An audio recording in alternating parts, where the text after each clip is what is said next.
It started like any ordinary evening. I came home late from work, the hum of the fluorescent lights in my office still echoing in my mind. Jenna was already in bed, her reading lamp casting a soft glow as she flipped through a novel. I kissed her on the forehead and she smiled absently before returning to her book. In the kitchen, I poured myself a glass of water and noticed a pile of papers spilling out of her tote bag on the counter. I'd always been the curious type, but I wasn't snooping, at least not intentionally. As I reached to tidy the mess, a crisp, printed itinerary caught my attention. The heading read, "Romantic Getaway for Two, an idyllic retreat at Silver Pines Resort." I froze, the glass halfway to my lips. My first instinct was denial. Maybe it was a mistake, a mix-up at her office. Jenna had told me earlier that week about an upcoming work conference, but as I read further, it became glaringly obvious this had nothing to do with her marketing job. The itinerary was detailed, down to the candlelit dinners, couples massages, and wine tastings. Her name was printed clearly alongside a man's, Anthony Wells. I stared at the page, my mind spinning. Who the hell was Anthony Wells? And how long had this been going on? Sleep was impossible that night. I lay next to Jenna, listening to her even breathing, and resisted the urge to confront her then and there. My emotions were a volatile mix of anger, confusion, and betrayal. But part of me, a part I wasn't proud of, needed to know the truth before I acted. The next morning, I waited until Jenna left for work before diving into her laptop, searching for any clue about this mysterious Anthony Wells. Her browser history was squeaky clean, but her email told a different story. There were messages between her and Anthony, mostly professional on the surface, but laced with undertones I couldn't ignore. A single phrase in one email stood out. "I can't wait for this weekend. It'll be perfect, just like last time." Last time. My stomach churned. I printed out the emails, folded the itinerary into my jacket pocket, and made a decision. I was going to follow her. Jenna was scheduled to leave Friday afternoon, and I arranged to leave work early, pretending I had an urgent meeting out of town. By 3 p.m., I was parked a block from our house, watching as she wheeled her suitcase to the curb and climbed into a rideshare. I tailed her cautiously, my heart pounding as I stayed a few cars behind. She arrived at the train station, her movements brisk and efficient. I watched as she met a tall man with dark hair. Anthony, I presumed. He greeted her with a smile and a kiss on the cheek, then took her suitcase as they boarded the train. I followed them onto the same train, keeping my distance and pulling my baseball cap low over my face. My hands shook as I texted my boss a quick excuse about needing to deal with a family emergency. I couldn't believe this was my life now, spying on my wife like a character in a bad movie. The train ride was a blur. I stayed a few rows behind them, my earbuds in to appear inconspicuous. Jenna and Anthony were talking quietly, their heads close together. She looked happy, radiantly so, and the sight made my chest ache. When we arrived at Silver Pines Resort, I watched as they checked in, laughing together as if they didn't have a care in the world. The receptionist handed them a single key card, and they disappeared down the hall. I booked a room for myself under a fake name, pretending I was here on business.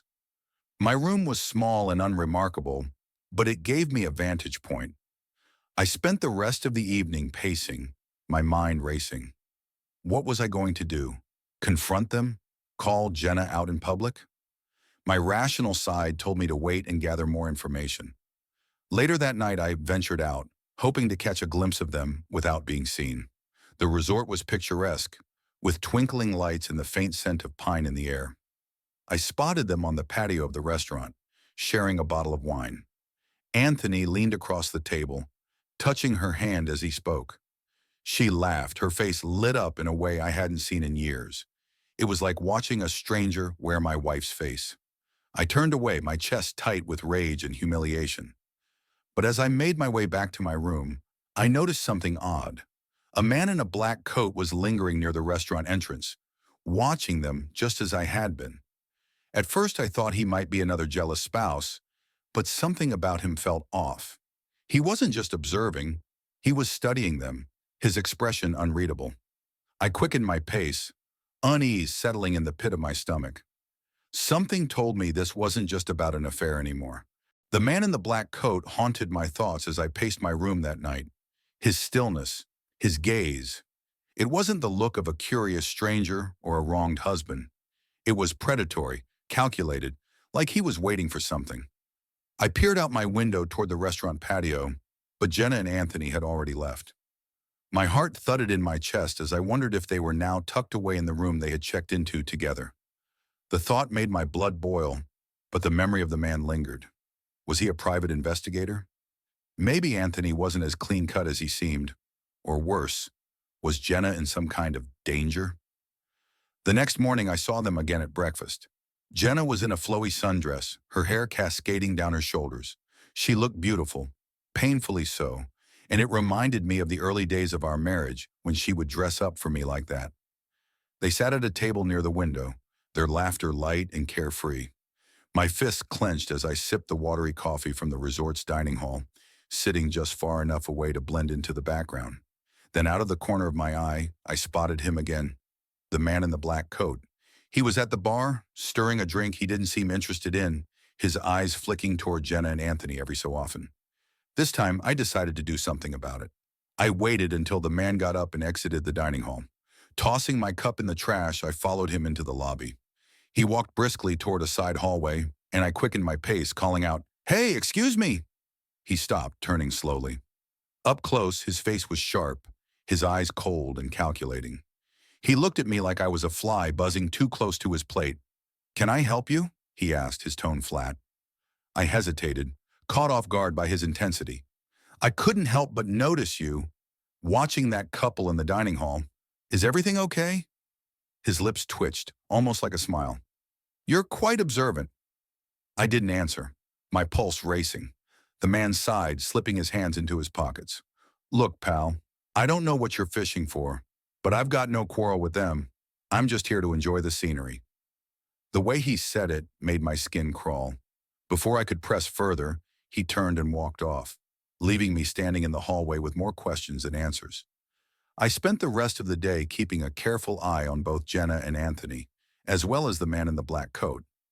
At the pool, I saw the man seated in a lounge chair, a book in his hands, though he rarely turned the pages. Anthony and Jenna were nearby, splashing playfully in the water like a couple of teenagers.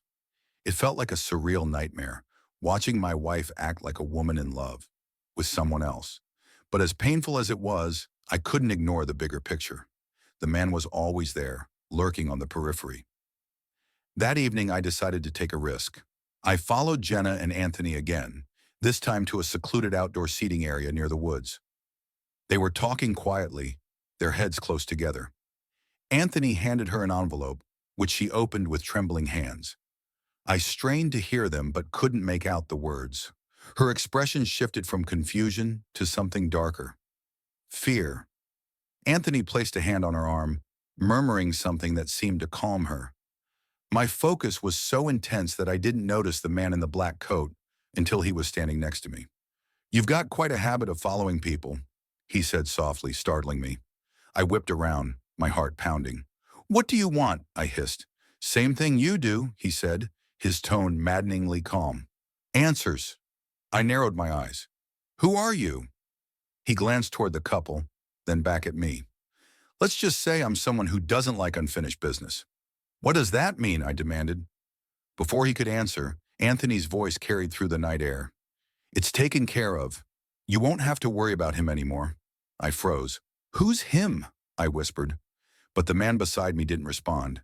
Instead, he pulled out a badge and flashed it briefly. "Stay out of this, or you'll regret it," he said before disappearing into the shadows. I returned to my room, my thoughts a chaotic mess. Was Anthony involved in something criminal? And what about Jenna? What had been in that envelope, and why did it scare her? I didn't sleep at all that night. My marriage was unraveling, but the situation was no longer about infidelity. It was bigger, darker, and I was right in the middle of it. The morning after the confrontation in the woods, I woke up determined to find out what was really going on. Every instinct screamed at me to pack up, leave the resort, and confront Jenna at home where I had the upper hand. But I couldn't. There were too many unanswered questions.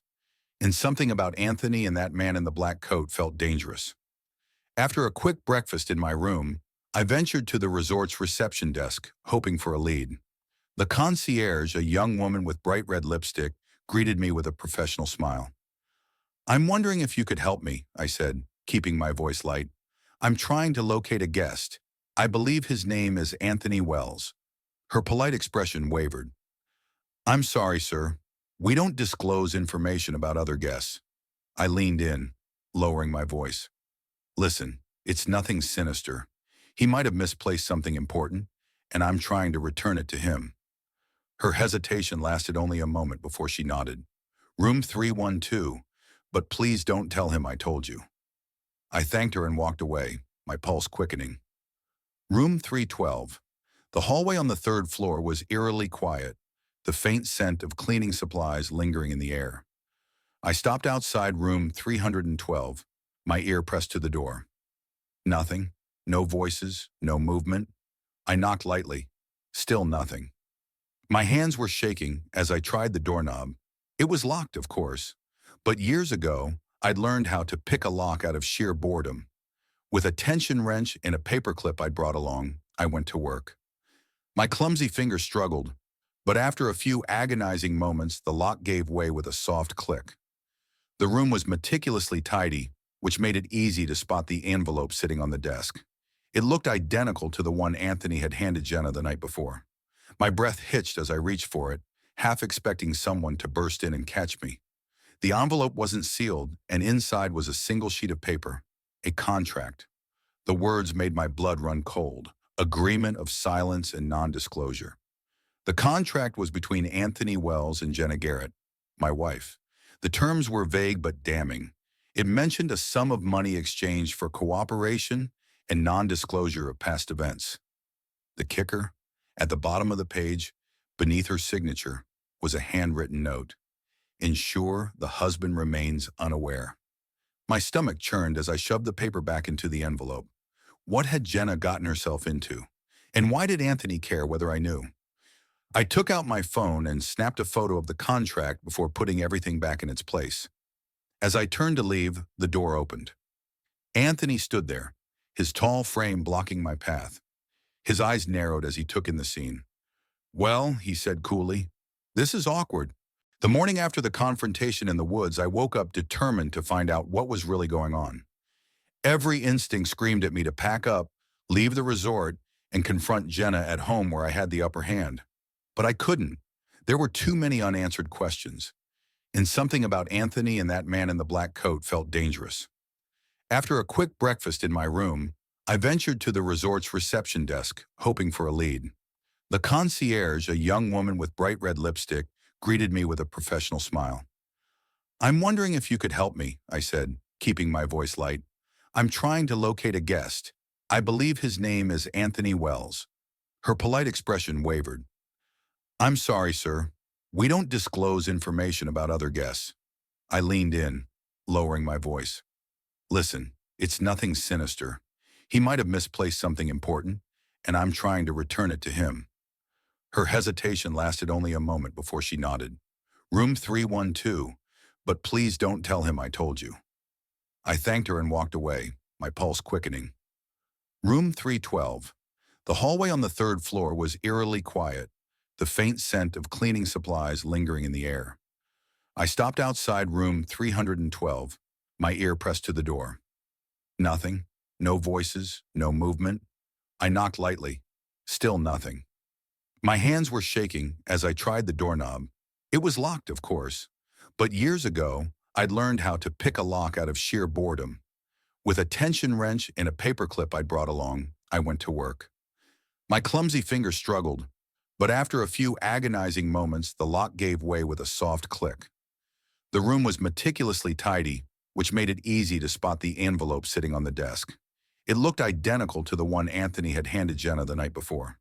My breath hitched as I reached for it, half expecting someone to burst in and catch me. The envelope wasn't sealed, and inside was a single sheet of paper, a contract. The words made my blood run cold, agreement of silence and non-disclosure. The contract was between Anthony Wells and Jenna Garrett, my wife. The terms were vague but damning. It mentioned a sum of money exchanged for cooperation and non-disclosure of past events. The kicker? At the bottom of the page, beneath her signature, was a handwritten note. Ensure the husband remains unaware. My stomach churned as I shoved the paper back into the envelope. What had Jenna gotten herself into? And why did Anthony care whether I knew? I took out my phone and snapped a photo of the contract before putting everything back in its place. As I turned to leave, the door opened. Anthony stood there, his tall frame blocking my path. His eyes narrowed as he took in the scene. "Well," he said coolly, "this is awkward."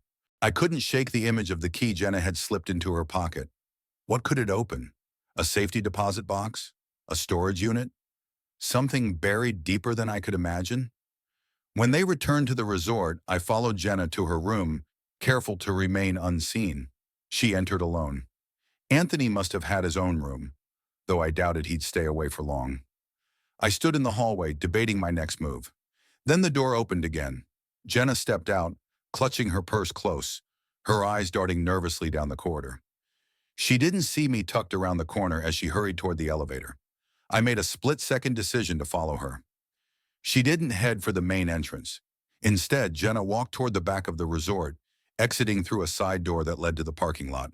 She got into one of the rental cars we'd arrived in, hers a little silver sedan we'd picked up at the airport. I scrambled to the car I'd been driving and started it, keeping my headlights off as I followed her out onto the dark, winding road that led away from the resort. For what felt like miles, Jenna drove in silence, her taillights glowing faintly in the distance. The road cut through dense forest, the kind of place where cell phone reception was more a wish than a guarantee. Finally, she turned down a gravel path marked by a rusted metal sign. I slowed, hanging back. The path was narrow, flanked by tall pines that swallowed the car whole as she disappeared deeper into the woods. I parked just off the main road and continued on foot, keeping my distance. The night was eerily quiet, save for the crunch of gravel under my shoes. The gravel path opened up into a clearing. In the faint moonlight, I could just make out an old cabin, its roof sagging with age. Jenna's car was parked in front of it. She stood near the door, fumbling with her purse. Then she pulled out the key. My breath caught as she unlocked the cabin door and stepped inside. A moment later, light spilled through the cracks in the boarded-up windows. I crept closer, crouching behind a thick tree just outside the clearing. The air was heavy with damp earth and pine needles. My heart pounded in my ears as I watched her shadow move behind the curtains. What was she doing in there? It felt like hours passed before the light inside the cabin flicked off. Jenna emerged, her purse now noticeably fuller, as though she'd stuffed something inside. She locked the cabin door and hurried back to her car. I ducked behind the tree as she drove off, waiting until the sound of her tires on the gravel had faded completely. When the coast was clear, I stepped into the clearing. The cabin loomed before me, its weathered wood stained with years of neglect. The lock on the door was sturdy, but I had the tools to deal with that. It took me less than 5 minutes to pick it. The door creaked as I pushed it open, the musty smell of old wood and mildew hitting me immediately. The inside of the cabin was sparse, just a single room with a cot, a table, and a few chairs. A kerosene lamp sat on the table, its wick still warm. Beside it was a battered metal box, the kind you'd see in old movies used to stash cash or documents. I opened it. Inside were bundles of old photographs and letters. My hands trembled as I flipped through them, recognizing Jenna in many of the pictures. Some were recent, taken in places I didn't recognize.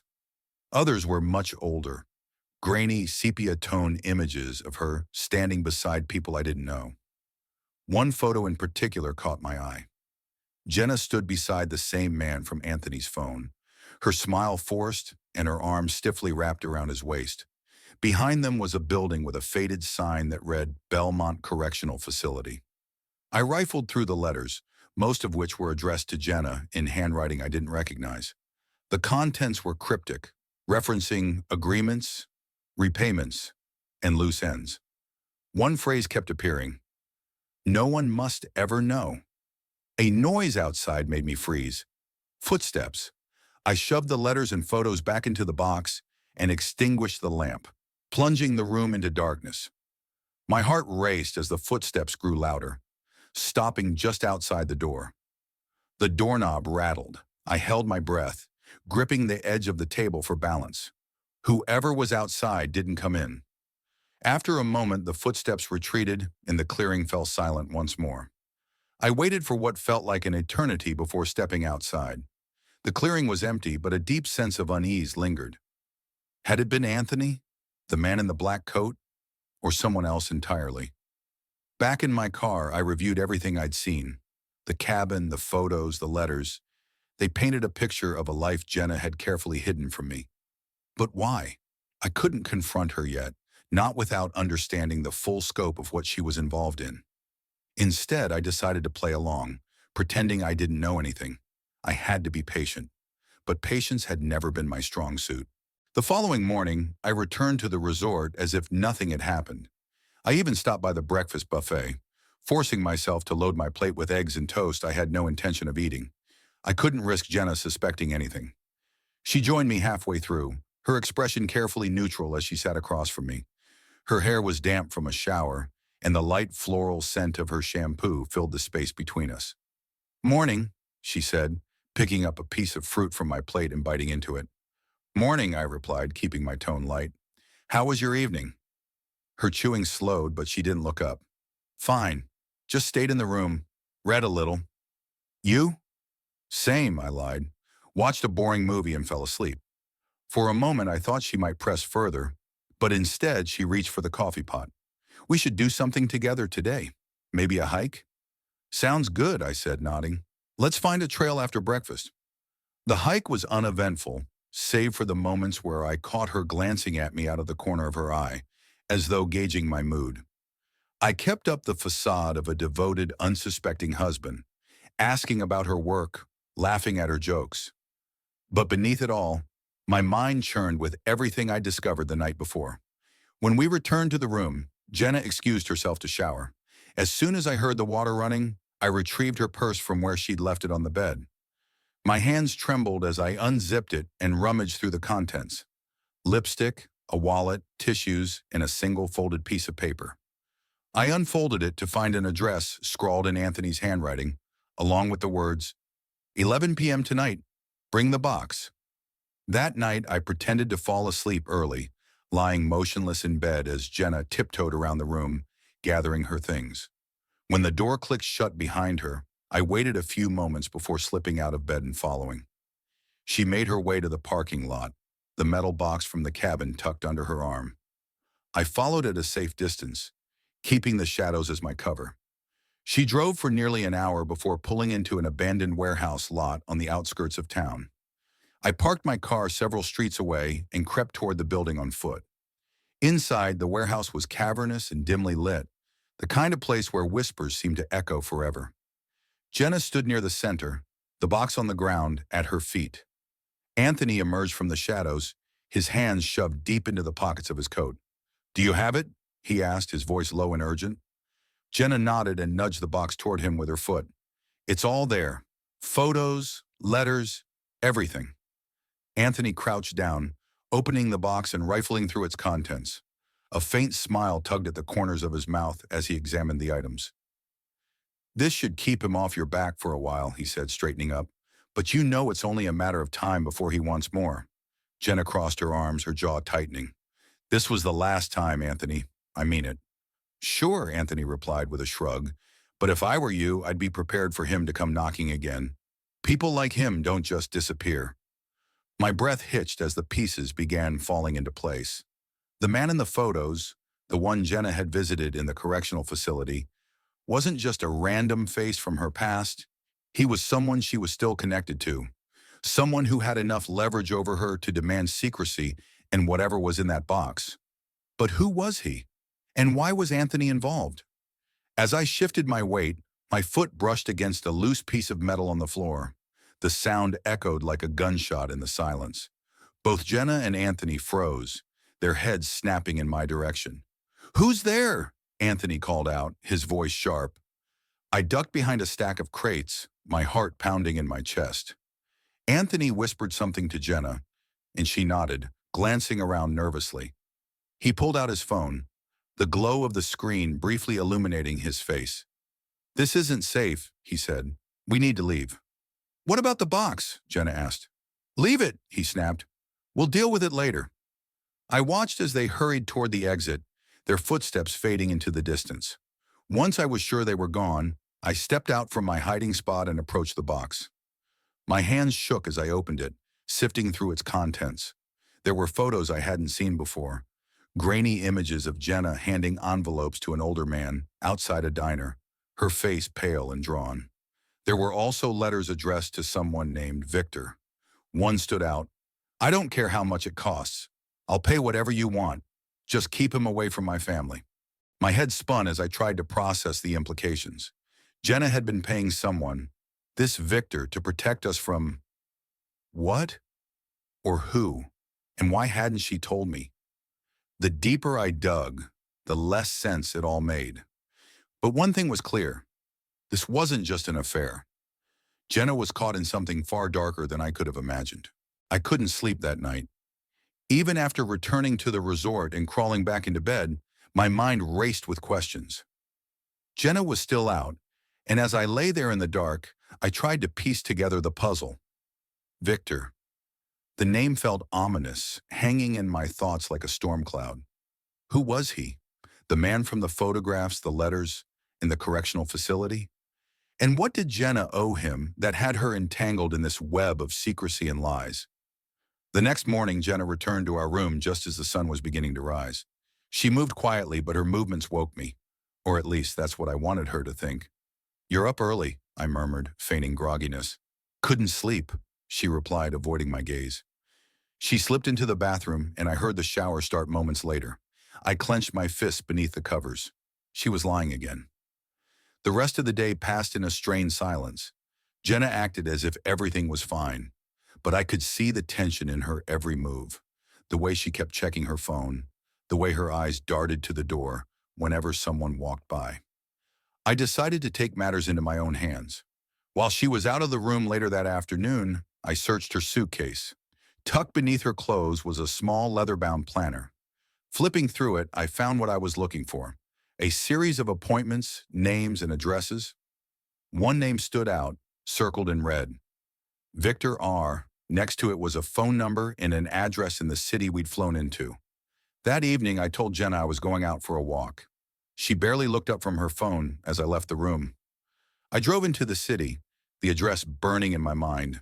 It led me to a rundown apartment complex in a sketchy part of town, the kind of place where curtains were permanently drawn and doors had more locks than sense. I knocked on the door of apartment 3B, my heart pounding in my chest. It opened just a crack, a chain securing it in place. A man peered out at me, thin, with sharp features and eyes that looked like they hadn't seen sleep in weeks. "Who are you?" he asked, his voice rough. "My name is Daniel," I said. "I'm looking for Victor." The man hesitated, then unhooked the chain and opened the door. "Come in." The apartment smelled of stale cigarettes and cheap whiskey. Papers were scattered across a table, and a handgun sat openly on the counter. "I'm Victor," the man said, motioning for me to sit. "What do you want?" I hesitated, unsure how much to reveal. "I need to know what's going on with Jenna." At the mention of her name, Victor's expression hardened. He lit a cigarette, inhaling deeply before speaking.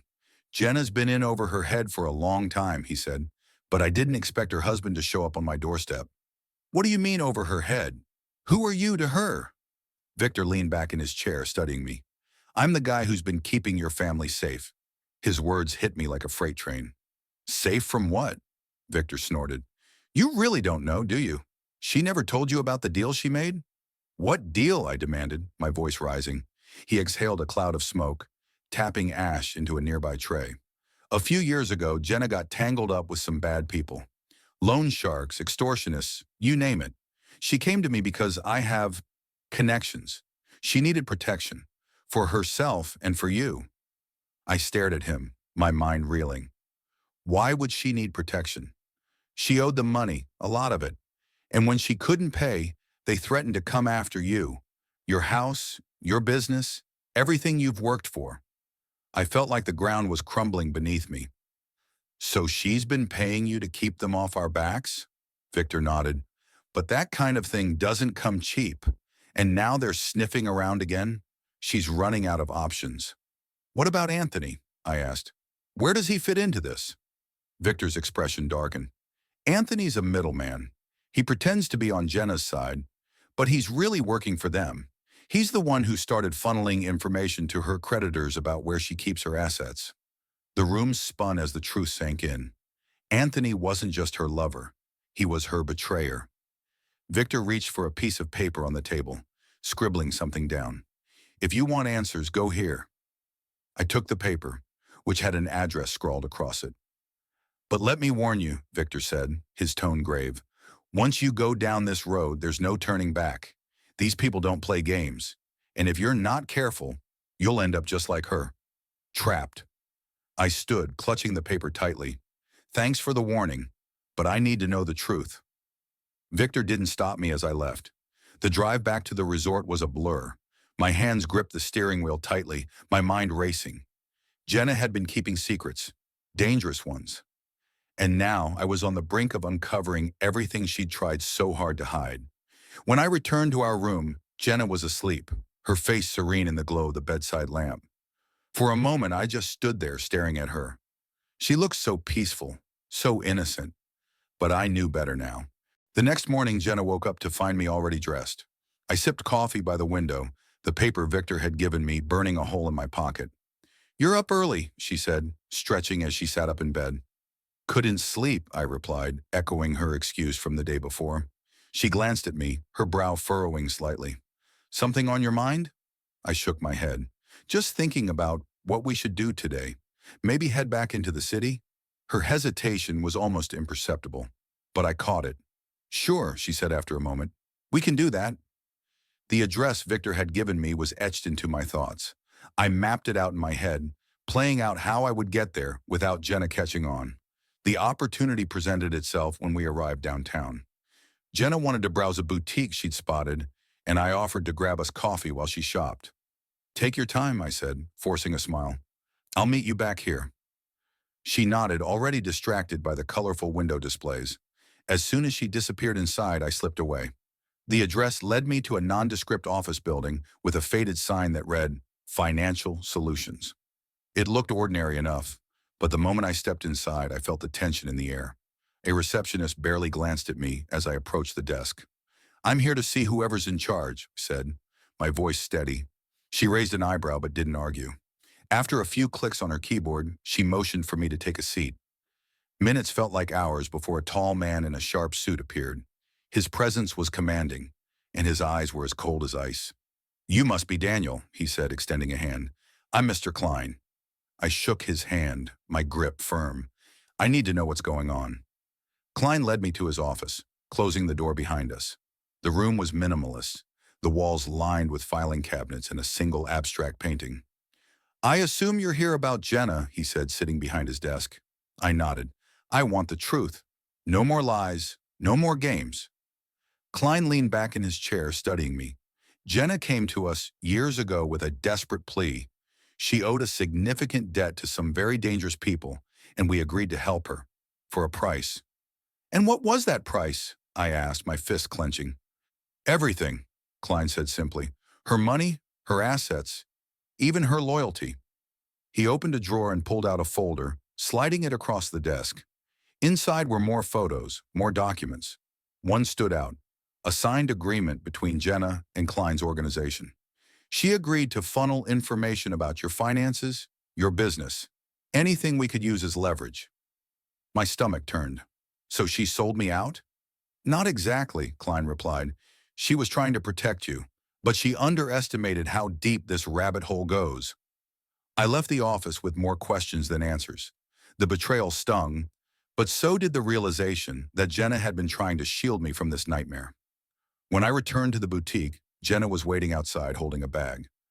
Everything okay? She asked, her eyes searching mine. I forced a smile. Yeah, just took longer than I thought. She seemed satisfied with my answer. But as we drove back to the resort, the weight of what I'd learned pressed heavily on me. That evening, I confronted Jenna. I went to see Victor, I said, watching her reaction carefully. Her face paled, and she set down the wine glass she was holding. What? He told me everything, I continued, my voice steady. About the debt, the threats, the deal you made. Jenna sank into the nearest chair, her hands trembling. I was going to tell you, she whispered. I didn't know how. I leaned against the counter, crossing my arms. Why didn't you trust me? We could have faced this together.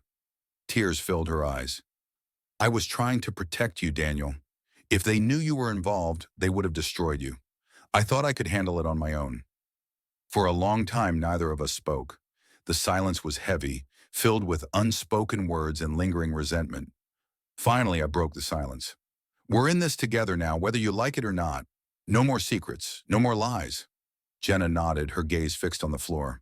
I'm so sorry, Daniel. I wanted to believe her, but trust wasn't something that could be rebuilt overnight. In the weeks that followed, we worked together to untangle the mess she'd created. Victor proved to be an unexpected ally, helping us sever ties with Klein's organization and negotiate a way out of the debt. But the scars of betrayal remained, a constant reminder of how close we'd come to losing everything. Jenna and I weren't the same couple we'd once been. The love was still there, but it was tempered by the harsh reality of what we'd endured. And as we moved forward, one thing became clear. The road to forgiveness would be long and uncertain, but it was a journey we were willing to take together.